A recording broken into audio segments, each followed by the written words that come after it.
you would believe the number of people who contact me like I'm still a county commissioner. Like, what do I do about this? Control while you're rezoning, they say, hey, is it gonna impact the road? You know, if you go into, you know, Tennessee.gov, you know, and go in and start to search out what you're looking for, you'll find what the contact and what the protocol they tell you to use, you know. But, you know, they're only interested when it directly involves them. They can't, they're so narrow-sighted, short-sighted, they cannot see what's 5 years down the road, you know. Plus, if you have the power to control the mechanism, it seems like, you know, one will always set it up to your benefit, you know, to the individual's benefit of the power. And I watched that in Las Vegas, where I'm from. A friend of mine was one of the last independent home builders down there. And he would do tracts of about 400, you know, over 3 or 5 years. Right. And he got run out of the business because they got together with commissioners and the federal government, and all that land around Las Vegas is all owned by the BLM. Yeah. Yeah. In fact, out there, a really hot thing back in the 80s with the sagebrush rebellion was trying to get all of that land federal or defederalized, get it over to the state. Yeah, because a lot of that land, a lot of that goes almost all the way to Rome. You know, I mean, it goes that the BLM owns a huge amount of. I think it owns everything outside of the parameters of that valley. Yeah, I'm trying to think what percentage of the volume of federal government owns, but I think it's 85%. Is that the? Yes, it is. Yeah. Awesome. Well, and it's only that low first question, because that doesn't include the test site and a bunch of other stuff like that. Right. Yeah. because they. But I just bring it up because they set the thing up to where they sold the land in Yeah. 200-acre blocks. Right. And if you couldn't afford to buy 200 acres at a price that BLM said it was worth, then you couldn't buy. So you get guys that confuse people and stuff that buy the entire west side of the valley. Right. You know, and the guy making 400 houses can't compete with that. Well, you know, there again, the problem is that, you know, BLM has no constitutional authority. They don't have, you know, it would be interesting if the ruling the Supreme Court came down with, which, you know, made the government authority automatically the authority in court without them ever having to substantiate that authority or prove that they're right. If that rendering or that ruling had been back then, That is. they may not even have the authority to do what they're doing. Yeah. You know, that Chevron deference case was huge. I mean, because now all of a sudden you're not the expert. Yeah. If you come in here and we're trying this before the court and they're having a hearing, you're going to have to produce experts. And you, by your position, are not the expert. Yeah. Well, the BLM was notorious out there. You had I can't remember the name of that ranching family in Hawaii. Yeah, the Mormon, Starts with B. they were the one over the cattle. Yeah. They were a big deal. But he did. We had weird things out there during that time period. I went out to an event where the local sheriff in Nye County, which is the Bronx end, Right. what happened? We were told to be there was a little neck of BLM land that's kind of stuck into the city environs, you know. Right. And everybody used the little road going across it all the time. And so did the BLM decided, oh, no, we're in danger of giving up that little piece of land if we don't deny the access. Right. Well, they made a permanent deal out. They put a chain up and said, we're going to fire just you won't be able to use this route anymore. And the sheriff got on TV and said, hey, Saturday, my deputies and I are going to go out there, and a buddy of mine's got a bulldozer. We're going to bulldoze the gate and fence and all that kind of stuff. And I thought, oh, I'm going to come out. So I drove over the hill and watch. BLM showed up, got out of the car, looked around, got back in the car and left. Our area has. Yeah, I mean, what are they going to do? Yeah. I mean, the sheriff's the constitutional authority. He can actually arrest them. Yep. I mean, And that's what needs to happen. They, you know, I mean, there actually is precedent for that to happen because, you know, Georgia actually arrested some federal authorities that were illegally in Georgia looking for someone. And they arrested them and put them in jail, forced the federal government to come get them out. So there is precedent for local authorities arresting because, No business notice. and the sheriff said, if you ever come back in my county, you come to my office, you sign in and you tell me what you want. And that's what should happen, I agree. you know. I- Because that ends a lot of this whole, the federal overreach that we, that we're strangled with all the time. But, and that's bad, but the local is, these people you grew up with, but they're scumbags too. Yeah. Well, I just, while you were talking there, I was thinking about your own, some of the battle of Athens. Where the thing is so bad that all these veterans come back, they look around and go, ooh. Yeah. They straighten that crap out. Yes, and I mean that had been going on for quite a while.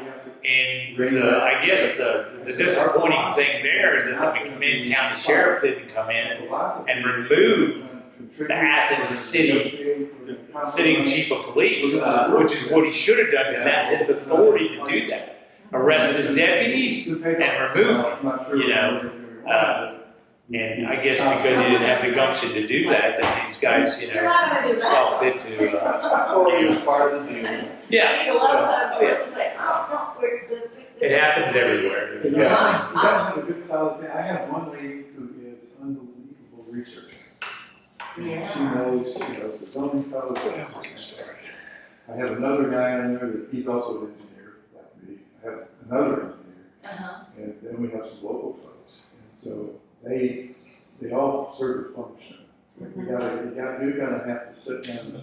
So we met for 5 months. Every Tuesday and every Thursday.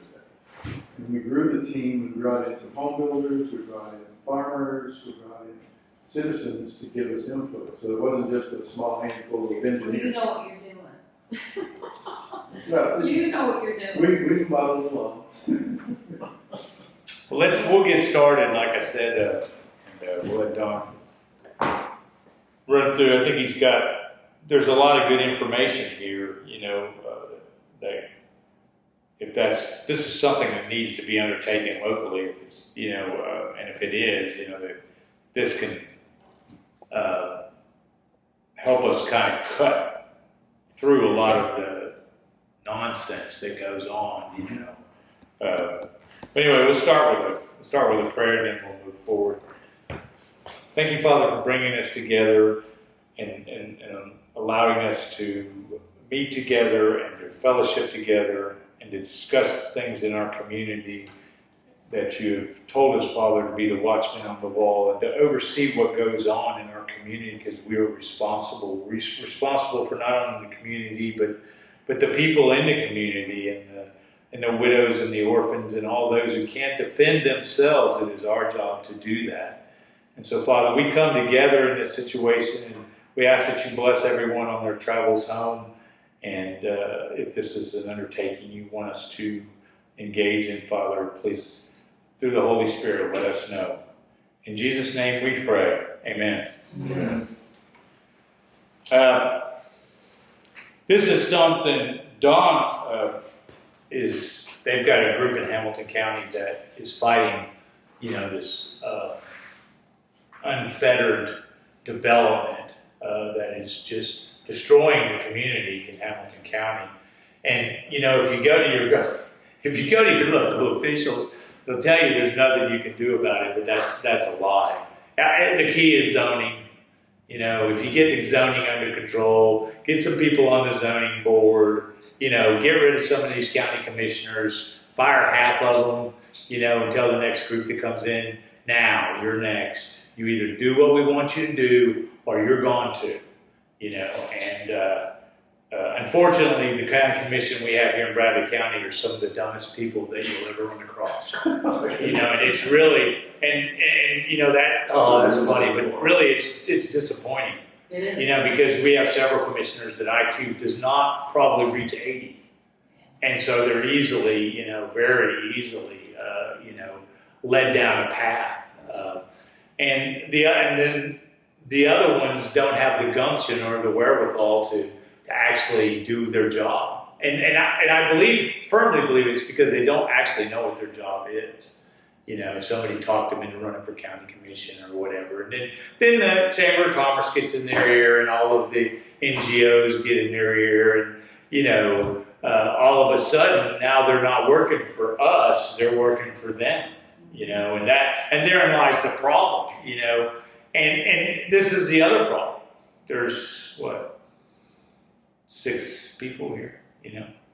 And Right. we spent a month, you know, putting out about this meeting and, you know, because nothing will get done if we don't have enough people to engage in the fight. You know, there's not going to be. You know, there's people in this room that have been fighting for years, and we've made a little bit of progress, but, you know, we just don't have, you know, I guess it's football season, or it's baseball season, or it's got to do this or got to do that. Well, you know, as you do that, those distractions just drive you, you know, into a situation to where you'll get so far down the road that you can't reverse what's going on. And there's no community probably that I've ever heard of in this country that doesn't have this level of corruption.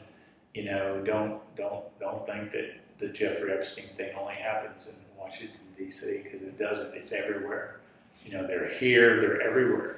And these people work together and people associate together that you would never think if you buy into the whole Democrat-Republican BS job. If you buy into all that, you would never suspect these people of ever actually working together. But their true interest is money. You know, love of money, but money. And so that is what binds them together. And you know, probably a lot of degenerate things also. You know, I'm not going to go into. But, you know, I mean, it's everywhere. You know, there's some pretty good information out there that Jeffrey Epstein was buying property in Bradley County just before he got arrested. So why is that? Mm-hmm. Who does he know here? Maybe more than you think, you know. So these things happen everywhere, and it's kind of our responsibility to, you know, to point these things out and work for the community, you know, because I mean, it benefits us also, but it also is, you know, just kind of the, you know, that's our undertaking, be the watchman on the wall. You may not be able to change it, you know, but you're supposed to be looking out. You're supposed to be ringing the bell and calling a spade and, you know, not backing off of it, you know. So anyway, Don's got a lot of good information, and I think, you know, maybe we can, you know, get enough people involved in this to try to circumvent what's going on, because it's really actually not that hard. It's all about the zoning. And that's what you have to control. And actually, if we could enforce the zoning here in Bradley County, these developments, most of them, I mean, our zoning is actually pretty good. In other words, like if that's zoned rural, they can only, I think it's 1 house per every 2 acres. So that's why they want to eliminate all the rural zoning laws, because then all of a sudden they just pile them in, you know. And those people will be gone. D.R. Horton will be gone. All those people will be gone. You know what? And the mess that they leave behind, you know, we were infrastructurally struggling 5 years ago. And the growth continues to come. You don't hear the mayor. You don't hear the county commission. You don't hear any of these people talking about how are you going to fix the infrastructure?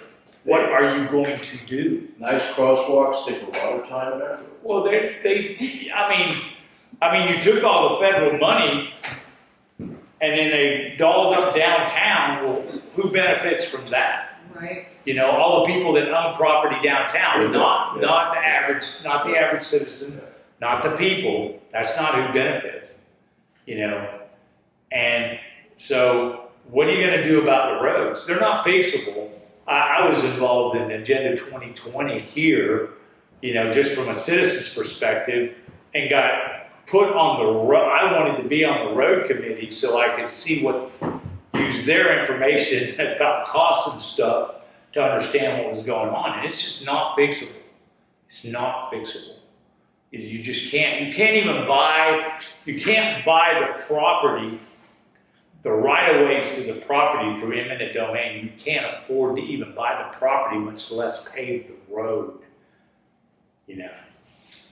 So you can't stop somebody from selling their property. They have a private property right to do whatever they want. And I'm a huge advocate for that. But what you can do is control the zoning. Stop the rendering and changing of rural to residential. That right there would be a huge, huge benefit. So, and there's going to be a lot of builders, and there's going to be a lot of builders that get mad, and they'll just have to get mad. What? The people that have lived here for 30, 40, 50, 60 years shouldn't be having to. I mean, if you realize that your property taxes do not pay for the expenses of the infrastructure and the needs of the community that we generate. So actually, we pay less property tax here than is required to maintain the space that we use up. Okay, but that's okay. That's a good system, because now you make the big industries pay for it. And that's how it should happen, because they're profiting from it. We're just living here. They're profiting from it. And so they should, be affixed with the monetary cost of fixing the infrastructure and upgrading it. That's how the system was designed to be. It wasn't designed that the taxpayer, first thing is, we shouldn't even have property tax. Right. There should be no property tax at all. Zero. You know what? You can exist without it, but it requires the downsizing of government. It requires a lot of different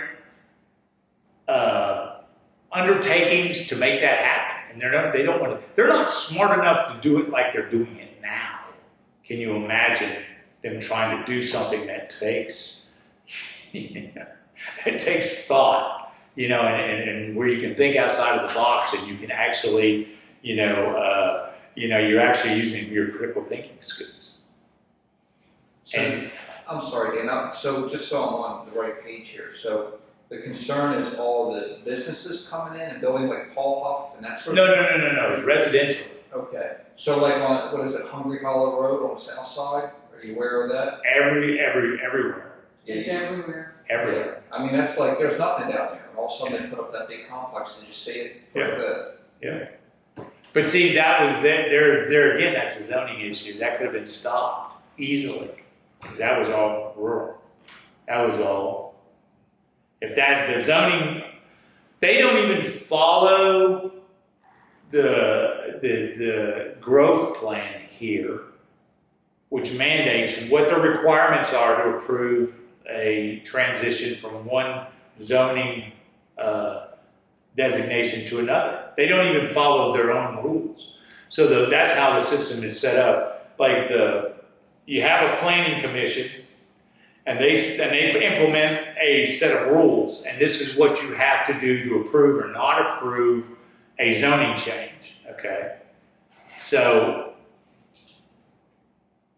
there's only like 5 criteria. Nothing outside of those criteria should be considered. Nothing. Okay? But yet they enter into it, that citizens' input, those sort of things. That is not part of the criteria.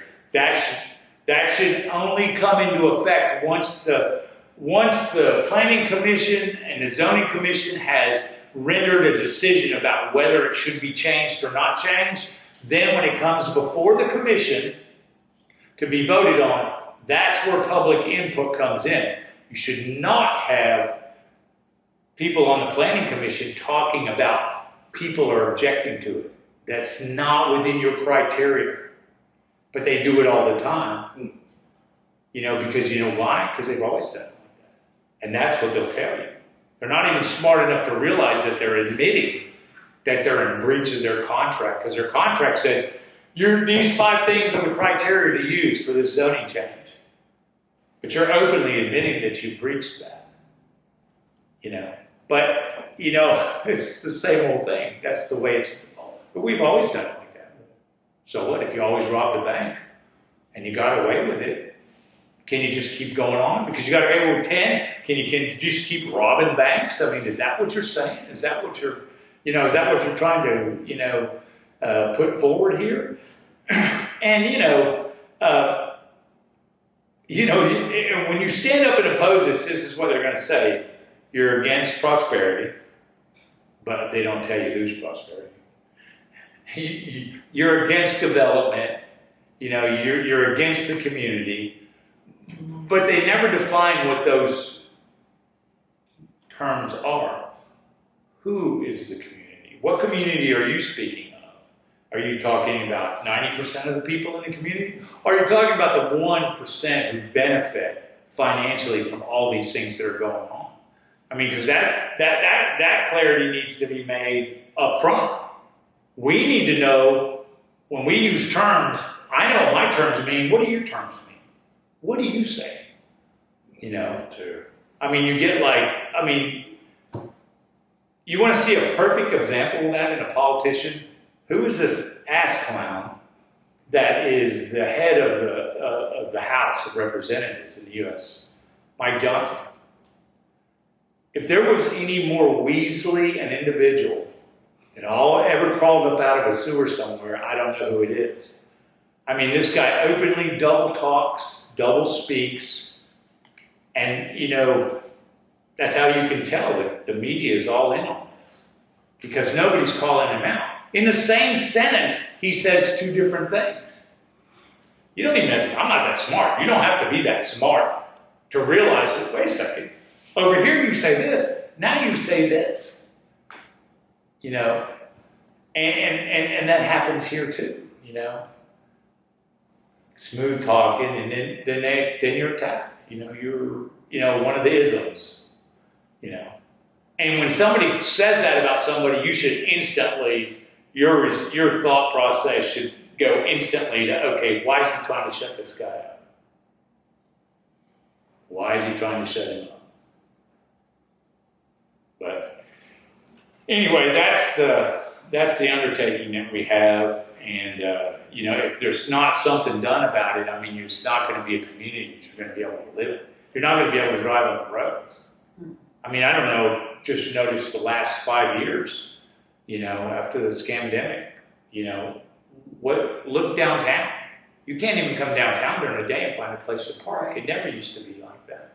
Why? Because you have unfettered growth, uncontrolled growth. And, you may even have somebody that's dumb enough to say, well, then let's raise taxes. No. I wish it was constitutionally viable for the community to say, okay, everybody that was here before 2010, this is your tax rate. Everybody here that's after 2010, this is your tax rate. Then we might be able to talk about that. Okay, yeah, so you're going to pay $2,500 more a year. Okay, I'm good with it. But when you want to raise taxes on people that have lived here and receive no more services than they received 10 years ago, but you want to raise their taxes because you have had unfettered growth, and now the cost of these new people that have come in is driving these other people to have to pay more. Well, that's ridiculous. I actually saw that. I bought a little house just down the street on Central, way into Central, so right in this area, 5 years ago. It's got up 50% in value in that length of time, which would be great, except I'm retired. I'm an old guy. I'm going to die in that little house, Now, the people that will inherit it, they will get some benefit out of the whole thing. But what do I see instead? I see my property tax go up. Sure, that's why they're raising the price. Pretty significant. When your value goes up 50%, Yeah. you see that on that bill. And The next time they tell you that, say, okay, so give me an analytical explanation of how that benefits me. Please tell me how my property value goes up. How does that benefit me? unless I were to sell the property. How does that help me? It hurts me. It causes my homeowner's insurance to go up. It causes my taxes to go up. I mean, you want to see some of the biggest property scam taxing situations that are coming out. It's in Texas. It's huge. There's billions and billions of dollars that have come about through fraud because they allow the school systems to appoint people to have an input in the appraisal of property. The problem with that is the school system gets a percentage of those appraisals. And there is right now 10 federal lawsuits for fraud against the school system. You know, so I mean, it's all coming to a head. I'm just telling you, there's going to be so much fraud exposure over mortgages, property taxes, all those things, multiple selling of mortgages. You know, it would blow your mind. You have to sit down and take you 3 days to figure out exactly all the stuff they're talking about. But anyway, that's enough. We'll have Don come up because I'm very interested to hear what he's got to say. Okay. Yeah, we're suffering some of the similar things that you guys are with. My talk is a little bit narrower. It's not quite as global as Dan's. So let me tell you a little bit who I am. I'm Don Johnson. I've lived in 6 states. I'm in my 14th home. I am not a realtor. I'm not a builder. I'm a mechanical engineer and I have an MBA. I worked for TVA for 20 years. I worked for another utility for 17 years. I worked for a consulting firm, and then I worked, the best job I had was after I retired from TVA, was a company in Hawaii wanted me to go to work for them. So I actually went to the Big Island of Hawaii for 5 years as the general manager of all of the power generating stations on the island. So, and after that I came back to Tennessee and retired. I originated in Chicago, so I'm a Yankee. So that's me, and it sounds like you guys are ready for a change, and we were too. And so what I'm going to do today, I'm going to talk a little bit about our regional planning and our chairman and our county commission. I think it's similar to yours. I'll share some things with you on ours and some changes that we're making. I'll review Hamilton County and the city of Chattanooga. For years have tried to have a plan, as you talked about, Dan, a comprehensive plan for growth. Well, they never did approve it. So in other words, they wrote them, they put them out there, and they never followed through with county commission actual approval. So they are not a legal document. So they don't have to follow them, and they don't. So the two mayors, we have a mayor of the city of Chattanooga, we have a mayor of the county, they got together and said, well, let's go ahead and write a plan, and that plan will then get approved, and it'll be legal, and it'll be a way to plan for the future and identify where we want the growth to be. So they started down that path, and I'm going to share with you what happened, and then I'll share with you a little bit about how my group that we formed dealt with that. So, like I said, we have 2 commissions. Do you guys have a planning commission and a county commission? Mm-hmm. Our planning commission are appointed, they're volunteers. They're appointed by the 2 mayors, 7 each. And then we have the county commissioners who are elected officials, they're a part-time job. Unfortunately, it sounds like you have the same problem we have. They had a really great idea initially was to have the county commissioner, the planning commissioners, be familiar with development. So 10 of our 14 commissioners are developers, builders, or realtors. See the problem. Yeah. The fox in the hen house. Yeah. And I think initially that made sense because they would understand the zoning. So what they didn't realize was what was going to transpire. And so as they rolled off, they're reappointed. Many of them are just reappointed. The mayor, and I'll get into this here in a little bit, but the mayor of the county decided he didn't like that.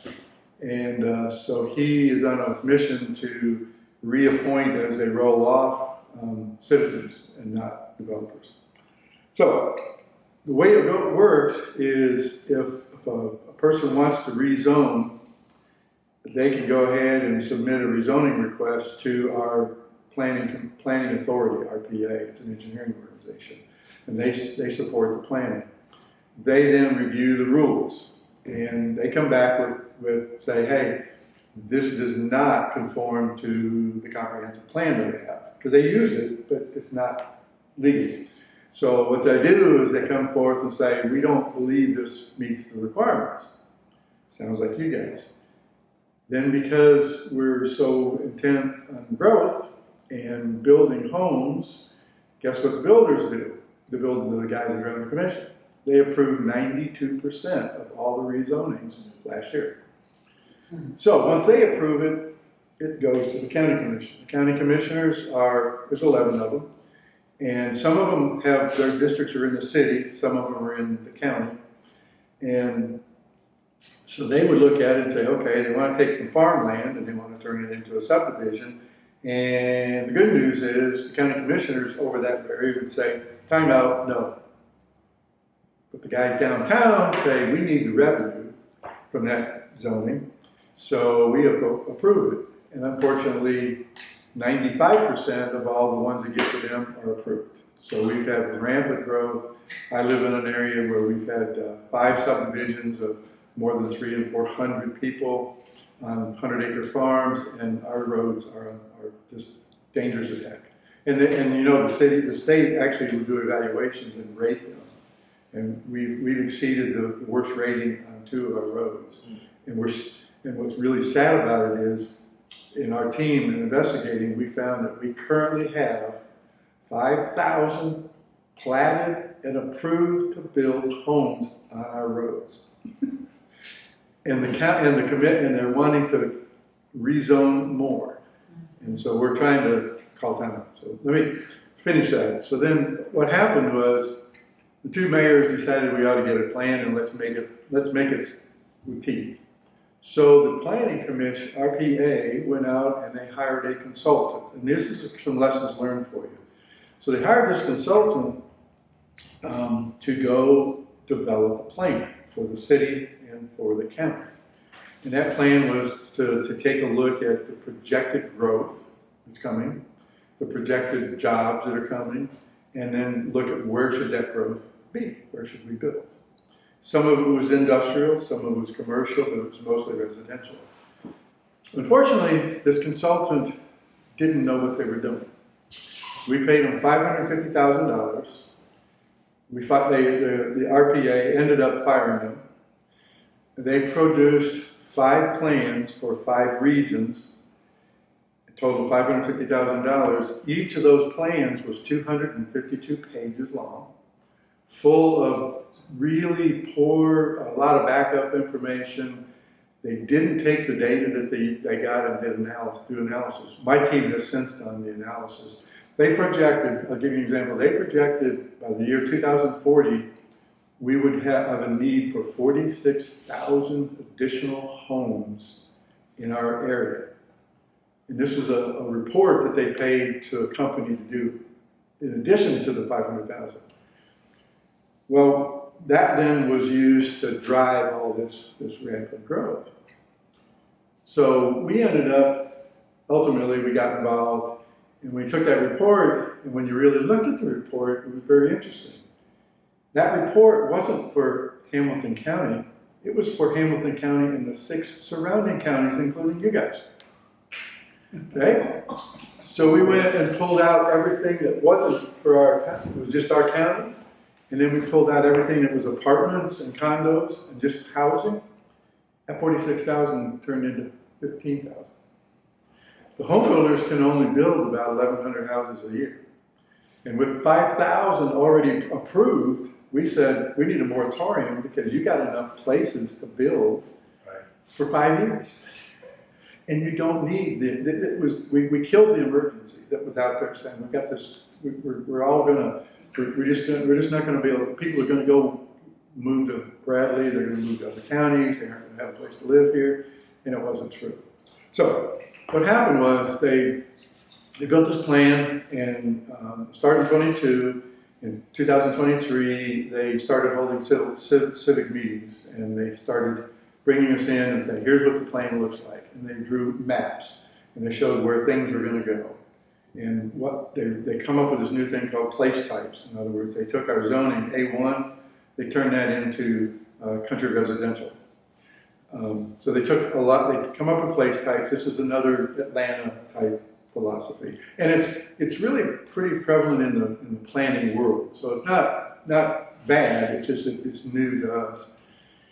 So in about mid-2024, a small group of us from the northern part of the county were sitting ahead of one of these meetings, complaining and whining about this is terrible, and we're upset.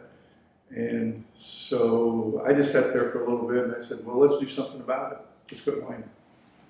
They said, what do you want to do? I said, well, why don't we take the plan, let's study it, and let's go start sharing it with the citizens so that they know what's going on, and then we can build a coalition and we can fight this.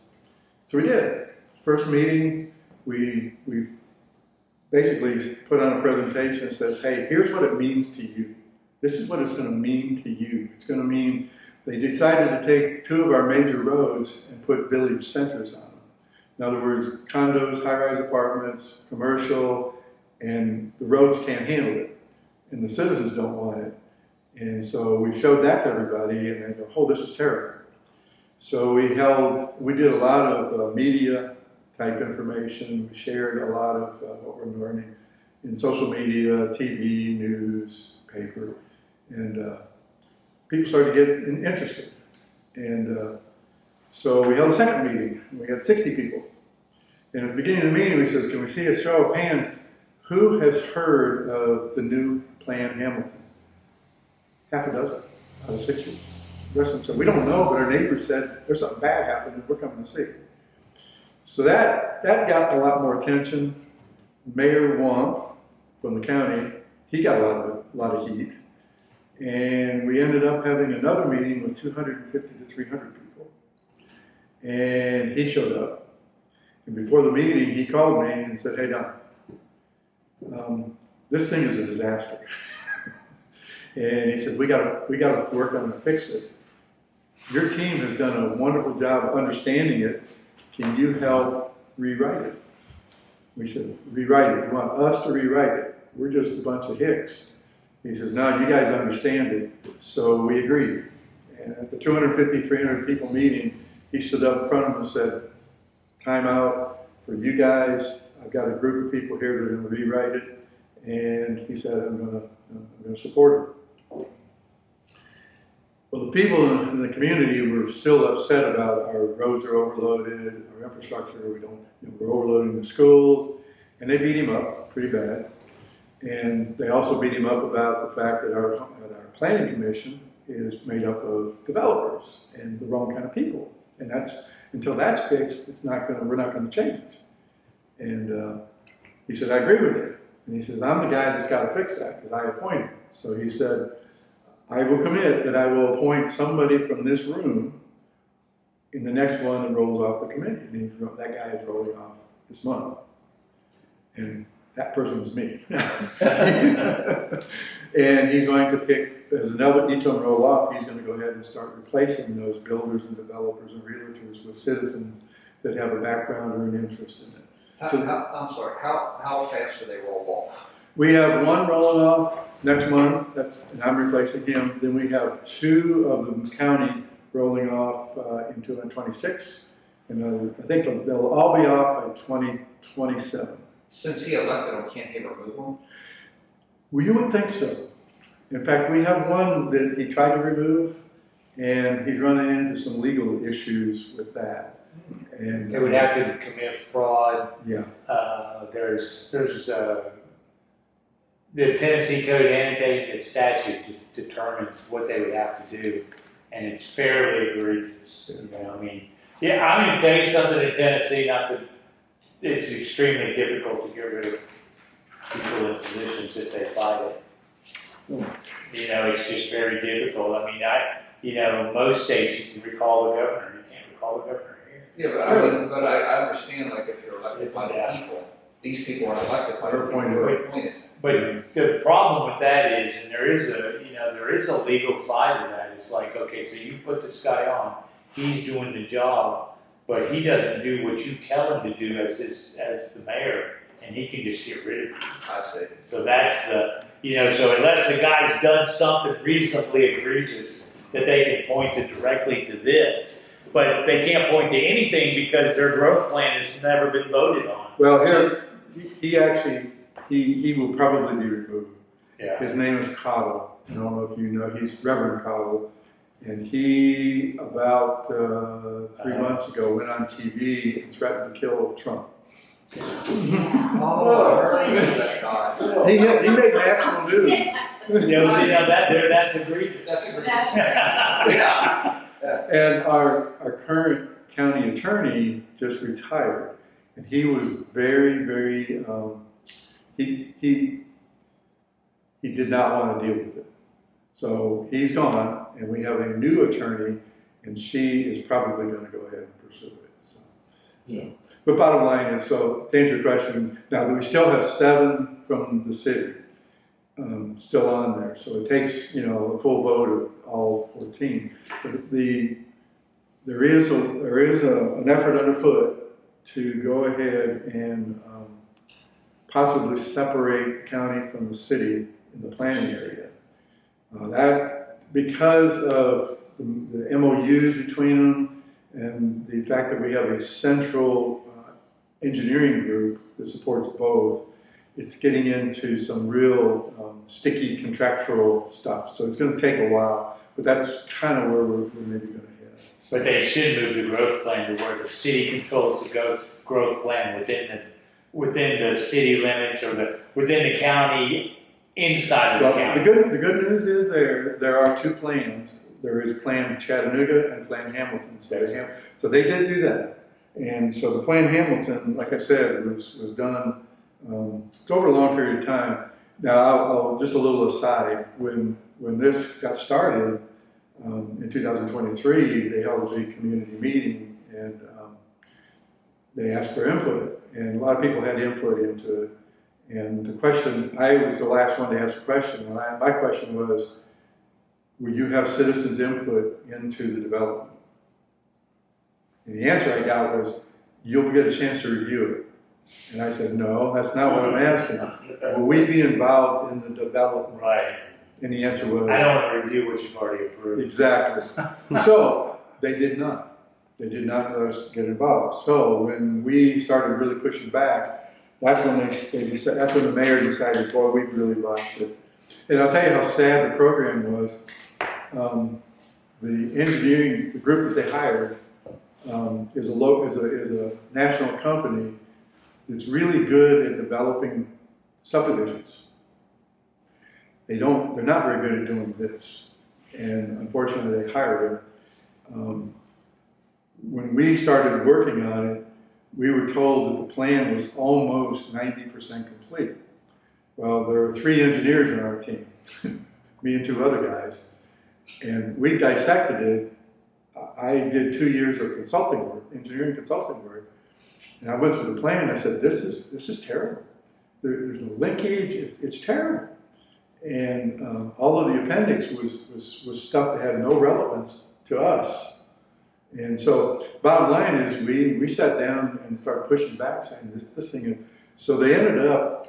The consultant comes in and says, "I'm out of money," and they said, "Well, hit the door." So There's an ATM down the street. so they stopped it, and when the RPA, our engineering organization, who was supposed to be overseeing this, they just let them go. So when they finally stepped in to look at it. At the next meeting, they kind of owned up and said, we thought it was about 90% done. It's only 50% done. So that's when we got the opportunity. So anyway, we went through, we took the 250-page report, and our final report is complete, and it is 66 pages. And it's relevant. So So what happened was then we still need to get the thing approved. We tried to go to the other regions and work with them to try to make sure that things that we put in ours would be replicated there. And some of them did, but we could not get the following in those areas. And what's your name? Yeah. Deb and I were talking before this, and I think one of the things that makes us successful was we had a very diverse team. We had engineers, we had farmers, we had one lady who was an unbelievable researcher, and then me. And my background is planning and engineering, and I run 2 big large power plants. My focus was getting all those folks together and keep them moving in the right direction. I didn't make the decisions, they made the decisions, but my goal was to just keep them on track. And the second thing was, Deb and I were talking, people get excited, they get emotional, they get angry. And one of the things that the philosophies that I tried to instill in the whole process was, no, don't do that. We get nowhere making people mad at us. Where we get success is where we cooperate, we communicate, and we can compromise. We can't get everything we want. We can't fix our roads, just like you nailed it. You can't fix the roads, and everybody wants the roads fixed. So we had to kind of get people to stop saying, we want the roads fixed. What do you really want in addition to that? You don't want these ugly subdivisions. You don't want the high density. So we started looking at doing screening and berms and looking at conservation type things where you build it in the center. And we started trying to do things like don't let them build on 100 acres when only 60 of those acres are buildable. Because they take the 100 acres, come up and say we can build 5 houses per acre, we can build 500 houses. But they're cramming it in to a smaller footprint because there's water, or there is a sinkhole, or there's a bank. And so the other thing we were starting to suffer is we were almost out of sewer capacity. Not processing, but piping. And so there's a new philosophy out there, and I'll share this with you. In your county, I don't know how you're set up for sewer if you've got a lot of capacity. There's a new thing out there called decentralized septics, and that's you take the normal septic tank and you can put basically 2 houses an acre on a septic system max, because that's what it takes for the leach beds. They have this new system where you go and you can put in 25 houses, each with a septic tank, but no leach field. It's then piped to a central processing unit, and it's a little mini wastewater plant, and then they take that out and pump it out into a common leach bed. And so you can use that in lieu of a sewer and get a higher density, but it takes up quite a bit of property. So the builders were thinking that's probably okay. When they started doing these about 6-8 years ago, unfortunately, the original design specs were so weak that many of those systems failed. And it was because they didn't put in adequate leach amount, they didn't have good standards on the design of the septics, and 2 or 3 places now have had to spend millions and millions of dollars to run lines to try to pick up sewer. And so WWTA, our in-house wastewater treatment organization, developed and got approved a very strict standard for those systems. And it basically almost doubles the leach bed, and then puts in and so nobody can build a decentralized wastewater plant in the Hamilton County or Chattanooga without meeting their specs and their designs. And once it's built, the WWTA takes over the operation and maintenance of it. So I don't know if you guys have anything like that here. There's virtually no sewer in the county. Everything is septic. The city has sewer, of course. You touched on something I think is really important, because this is when my eyes were open to this, because I can talk to somebody until I'm blue in the face about what you're saying. To most people, I'm just somebody has an opinion. But last year sometime I had Volunteer Electric come out to my property here in Cleveland. And I try to make this quick because I think it's something that might be able to help you and all of us. Okay. And I wanted a transformer put in. I was thinking about building a shop, you know. And he's like, Wes, we could go ahead with the electric. He goes, but you know, we try to do everything underground now. I'm like, yeah, I want to go underground. And I said, so let's see what that would be. So it's going to take you 8 months to get a transformer out here. I said, going to do what? He said, yeah, it's going to take 8 months. I said, what are you talking about? He said, we can't keep up. He said, what do you mean we can't keep up? And he started explaining to me about the situation of having the growth here. And he went on and I said, well, have you talked to the city and the county about this? He's like, yeah, they don't care. Their reply to us is, that's your problem, you fix it. And so I don't know how your electric is, but like my electric goes out of my house, you know, it could be 3 times in one day, you know, on a regular, just off, on, you know, whatever. I've gone through more appliances you can shake a stick at, and eventually they put a whole house surge protector on. Mm-hmm. But after so many years, I got a letter from them last year, I think it was, that, listen, we're not going to back this anymore, it's yours, you can keep it, but we're not responsible. It's basically the surge protectors out, they're not doing it anymore. Okay, so now my house, I can't do anything unless I want to pay to have that all done. But it really opened my eyes because when you get utilities talking that way, saying, hey, when you have a group of people together and the head of the electric company comes out, or one of the engineers and says, listen, in all honesty, we can't keep up with this. And you have somebody from the sewer board or whatever comes out and says, listen, we can't handle it. Then you get thinking, you know, so how's this going to affect me? If well, my electricity's going to go up, or it's going to go out more often, or my drainage is going to get backed up, you know, or I'm not going to have water pressure like that. When people start realizing that that's part of it and how that's going to affect them, they're a lot quicker to come out to the mayor and to come to the meetings and say, listen, this has got to stop. Because it isn't just somebody like me telling them, it's an expert telling them. And this guy shared all kinds of information with me. I said, man, I didn't have a clue. No, you're exactly right, and I think that was our success was.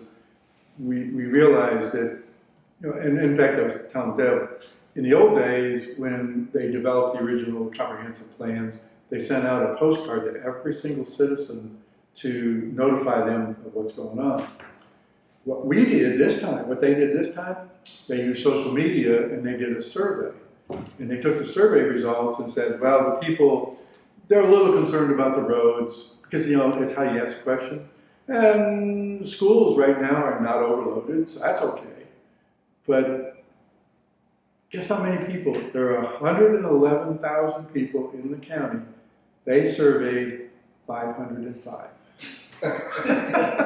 It goes straight to your point. So nobody knows, nobody sees the potential. Oh, just sitting here, I'm just stunned.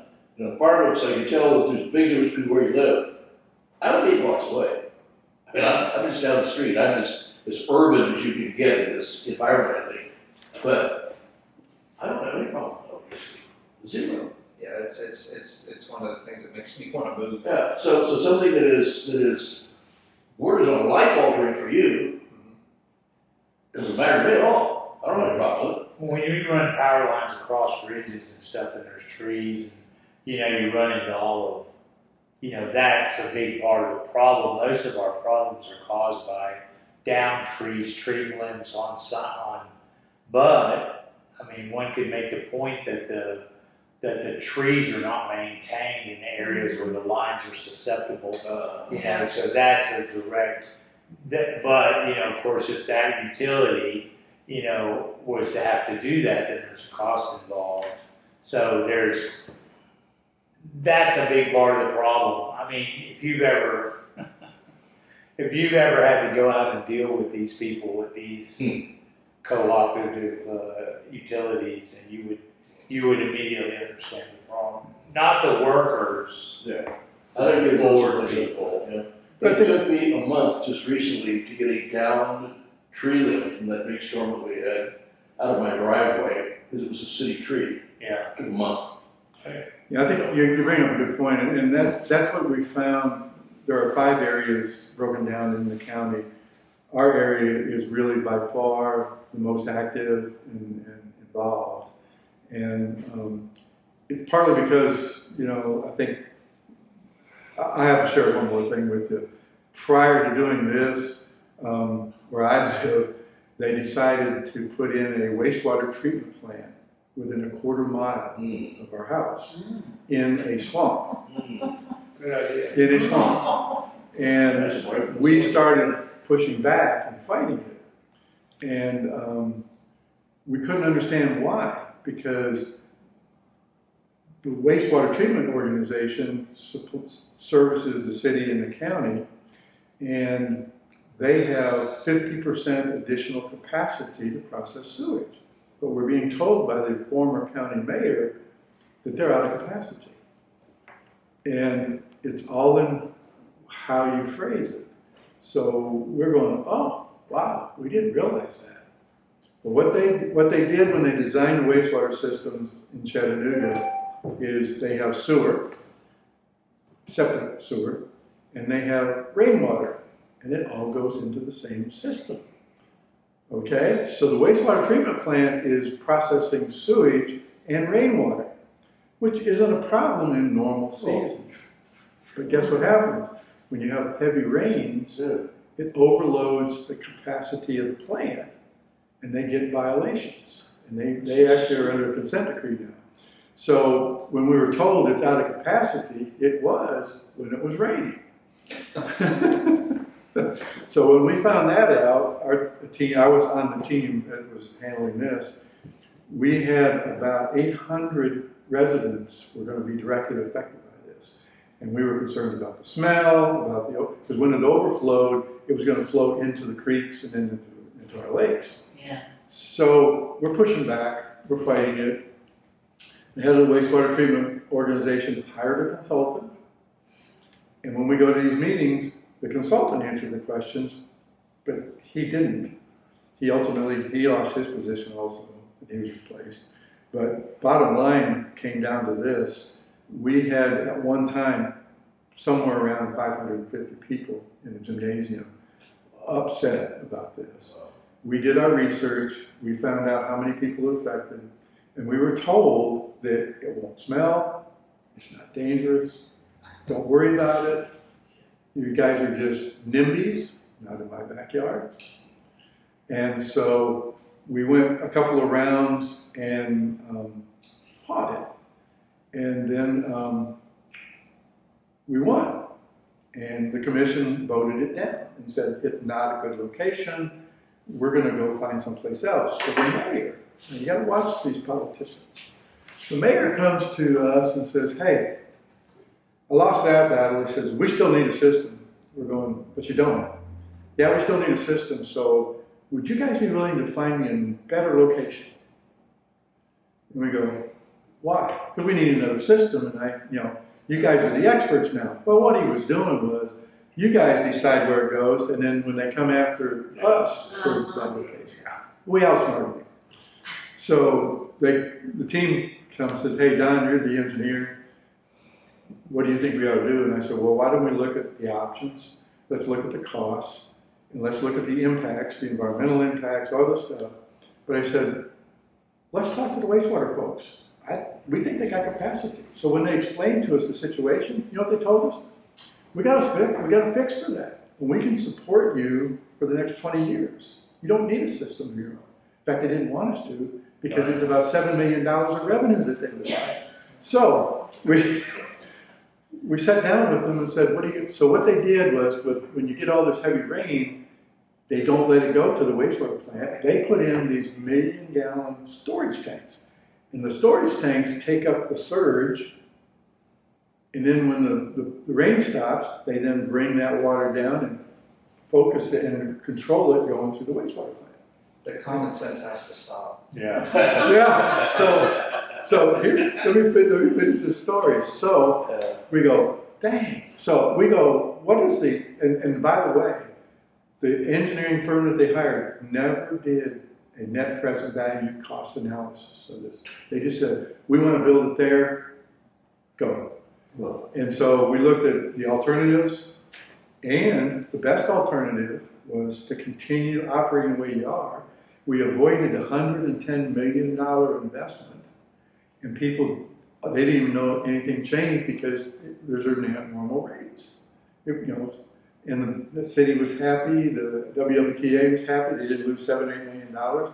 So we found that one of our biggest opponents was Commissioner Boyd from Eastridge, who constantly beat us up over the fact that you guys just don't want it in your backyard. You're a bunch of NIMBYs.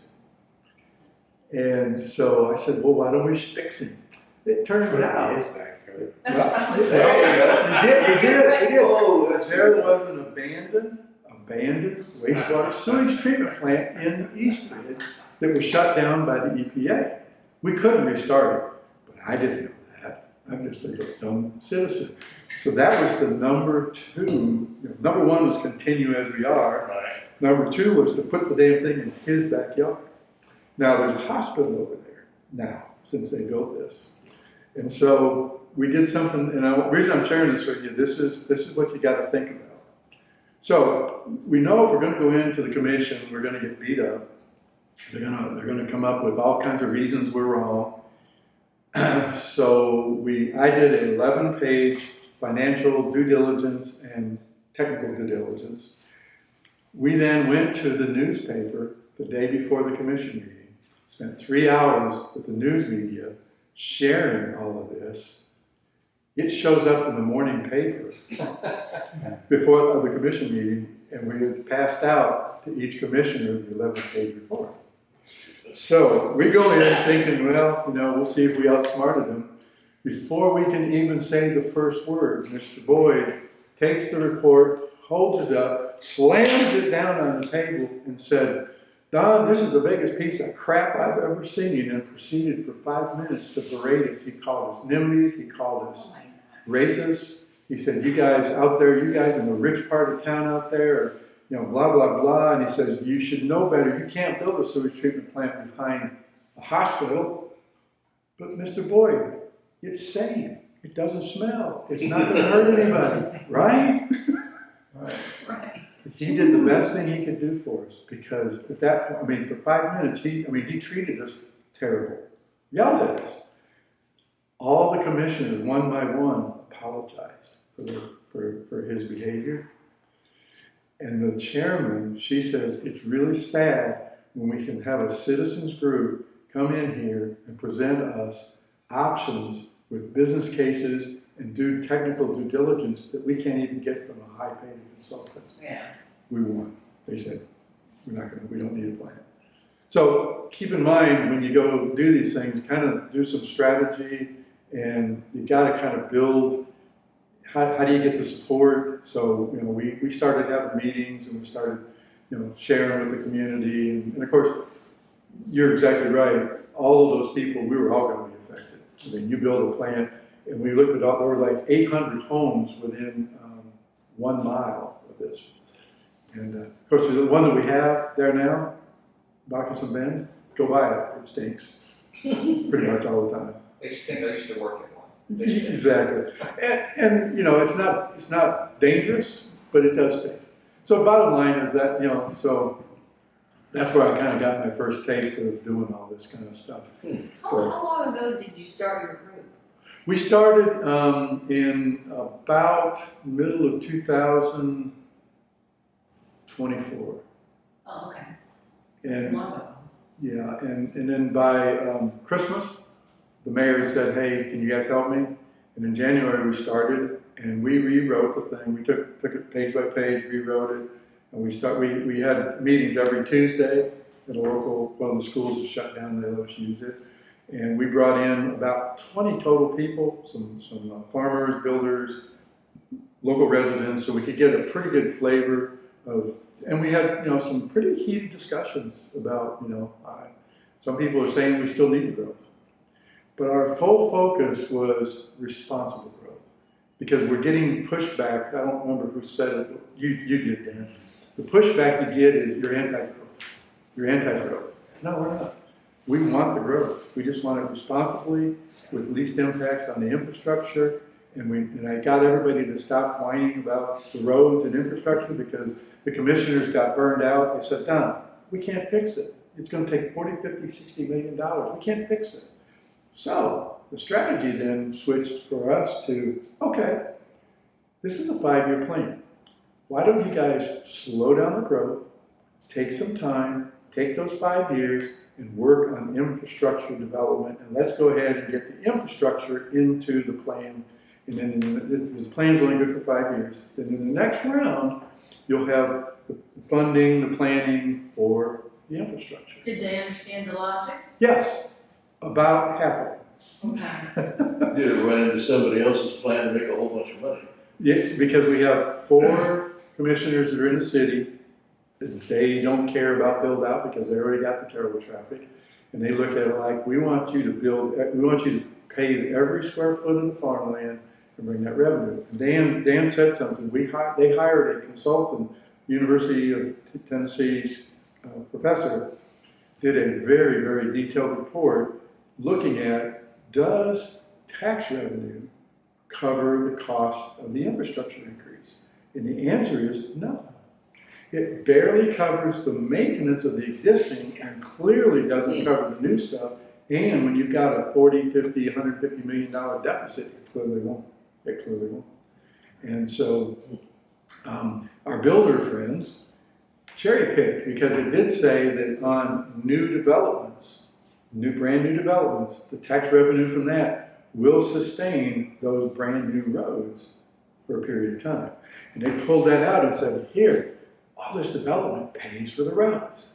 But they picked out but when you look at his real report, it says we actually, in 2023, it was a net loss on the entire county.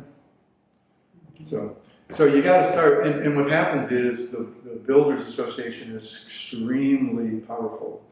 They are on the planning commission, but at the same time, we pulled all the records on all of our county commissioners, and every single commissioner gets somewhere between $20,000 and $40,000 of money from them for their campaigns. So they are beholden to them. And of course, the guys downtown, they don't want to listen to anything other than build, build, build, bring me money. You know? Right. Well, it's because they're too stupid to understand the ramifications. Well, you know, we kind of support that theory. Yeah. So one of the things that we did, and I'll finish up with this. One of the things that we did, and we can probably share this with you. One of the guys on my team, in his career, he did what's called benchmarking for TDA. And so he started benchmarking counties, the larger counties around us. And he's got about 5 or 6 counties. And the first thing he was looking at was, we are right now at 2 houses per acre in agricultural A1.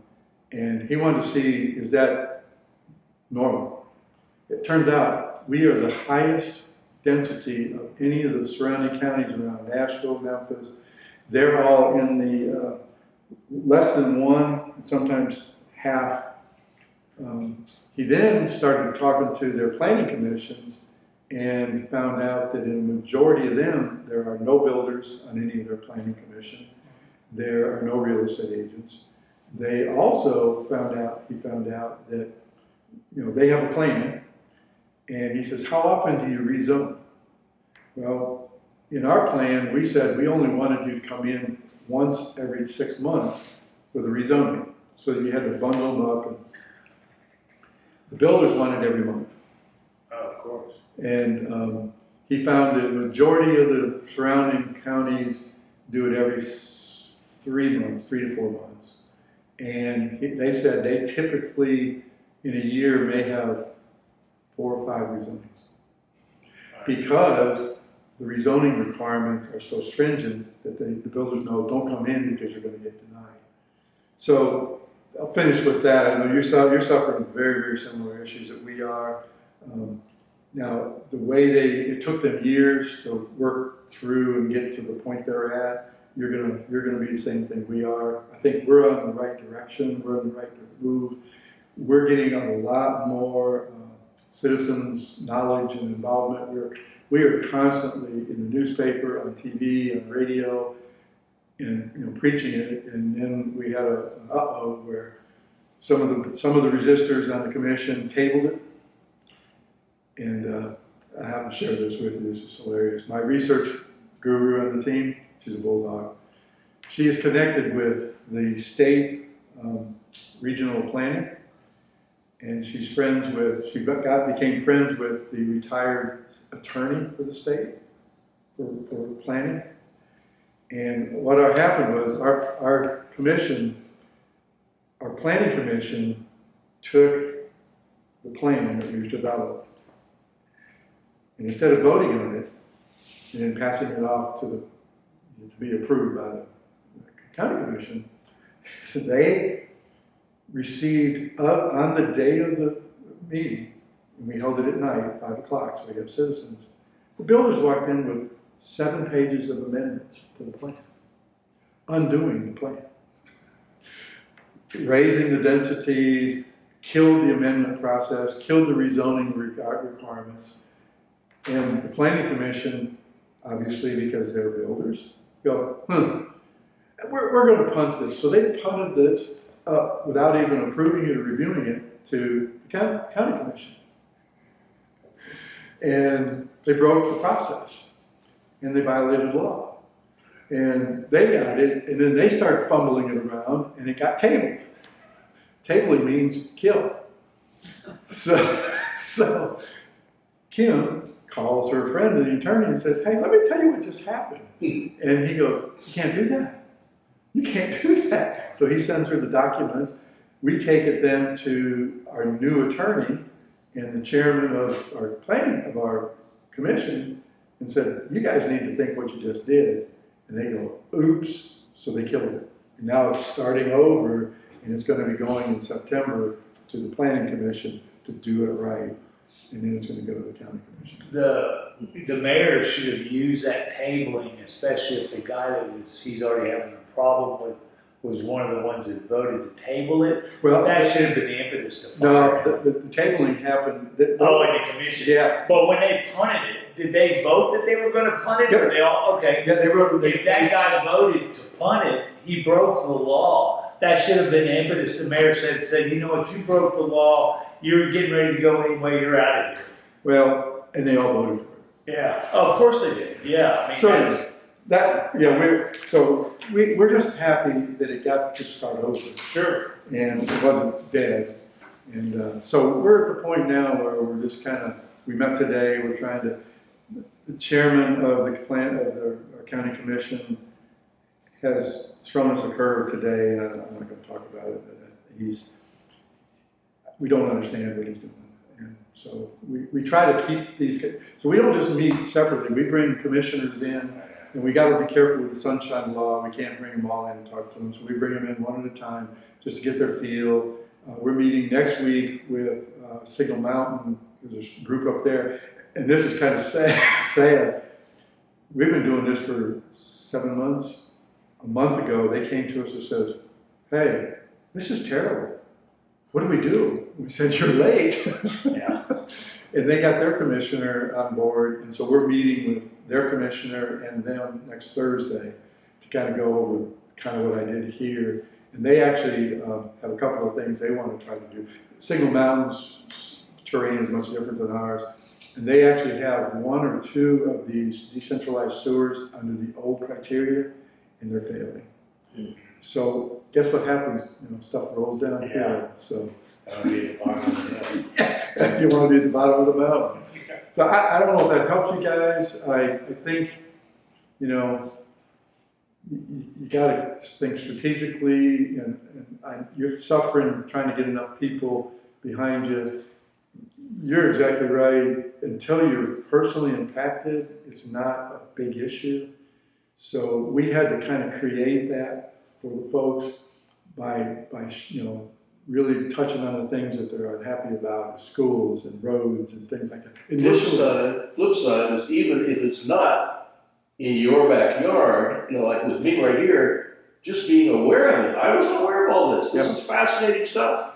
Well, and I think a lot of people will basically say, hey, you know what?